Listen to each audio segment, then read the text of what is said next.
igihe cy'Imana iyo cyageze umuryango urakwironderera. Niwirirwa urabandikira message ngo urumva ngo ndacahari ngo ko mutandaba mutapostinga. Iyo igihe cyageze uritsamurura bakavuga ati kira wongereza. Nagira ngo amaranye igihe amasezerano y'Imana amaze igihe kirekire.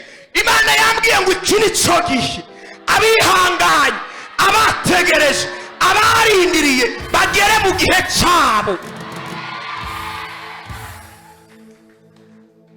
Mwibaza ngo kurindira Imana biroroshye?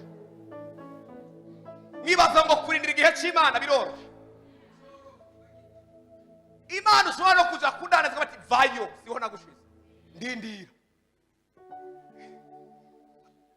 Ababibonye nkanje Yohane Paul tugire gutya, iramubwira Habakuki iti vyo kwivumbura burabiretse rindira igihe.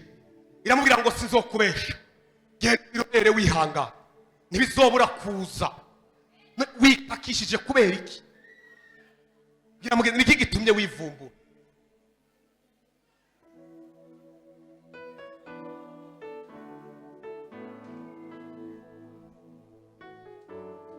Iyo igihe kitaragera naho wo kwiyerekana gute ntawe ukubona, naho wo coresha gute barakurengana kandi bakureba. Ujya ni ikibazo cy'umwanya gusa. Igihe kitari bwagera, igihe kitaragera n'inshuti magara irakurabika kugira ati we naco Mariya. Duhereze Imana icyubahiro gucyo. Ni ikibazo cy'umwanya gusa. Imana ibwiye Habakuki ngo kuvaho navuganiye nawe naciye ntegura igihe, ariko mbere y'uko ushika mu gihe Imana ishaka ibaza nayo kukugira gute.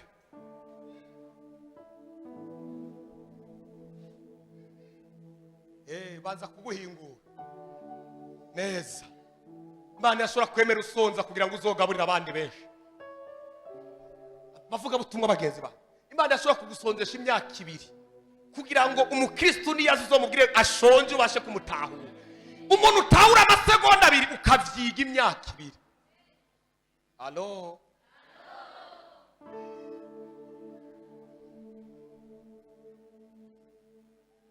bashene bagenzi ba, intambwe mutaratera suko Imana itabishatse, ahubwo yari mwirabigisha kugira ngo bategure. Ndagisohoje niki igihe cyo gutera intambwe. Niyo mpamvu Pawulo yabwiye Timoteyo ngo muhungu wa ufatanye nanje kwihangana. Iramugenza ngo ni wihangana. Be murazi yuko umuntu ashobora gusimba hano agasubira agasimba kandi afise agahinda mu mutima.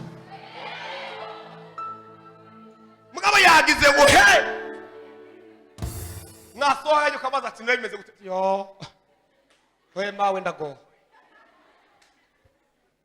Tuvuge ngo amen. Mana igeze kuncisha mu gihe cyo kumpingura. Ari umuririmbyi nkaririmbisha ishenge, nkaza hano umutima wuzuye agahinda nkaririmbisha indirimbo amahoro yesama aruta yo narinzi none kuko nize kwizera uko nize kwizera. Iyo ndirimbo nkayiririmba je nkaca nibuka amagorwa mbayemo, nyibuka ko umutima wanje unanizwe no gusonza n'ubukene.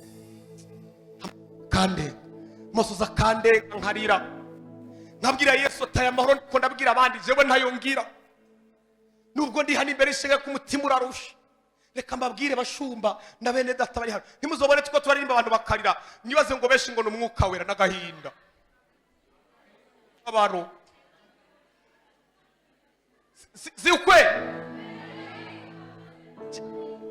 narakora mosozi nkapfukama nkarira nkavuga ati Yesu basi ntabara iri rimwe ryonyene abakristo ro murandyohera Yesu abahezagiye. Nkaza mbona ibidamu binini binini vyaparitse V8 dusengana vyambaye amashanete n'amazahabu, nkabona nagwo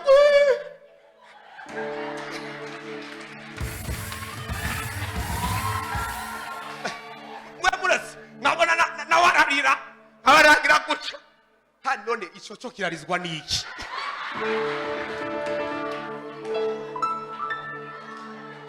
Ikintu cyaparitse V8 cyo ki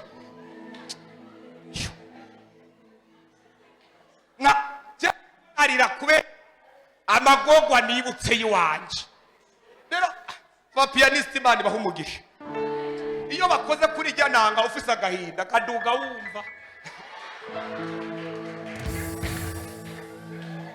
bayimbaje ni wongo ndiko ndabesha ukarira abosoza kakurenga. Je bikanka nkasubira inyuma nkahereza undi tuwe bandanya, nkaza mbona babadamu n'ibipapa bifise inda byazanye imodokari byese amayitani, nkabana nagwo rukoragira nunamura amaso nkavuga none urunago rurarizwa n'iki? Nagigituye mwihema ubu yibera muri twe, musiku turagendana n'uyu musi niyo turi ku. Haleluya, haleluya. Hamba twasohoka twambira ngo urumva ngo kubera kingo wacureka kuririmbisha ngo twari twafashijwe ngo amavuta yari yamanutse. Je nta mavuta karagahindane nifitiye wari umubabaro, ariko abantu bagendera agahinda Yesu uyu musaje kubavura.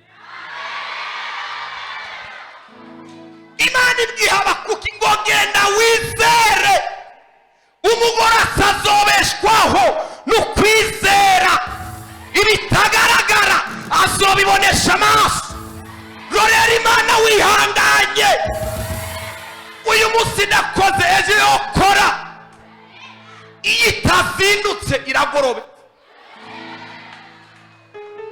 Soreze kuri iyi ndirimbo Panekote barayiririmbye, noneho numva iravyunuye vyose. Ariko ndase iyo ndirimbo Panekote barayiririmbye baravuga ngo ivyo uririra barabirirana, ivyo urirana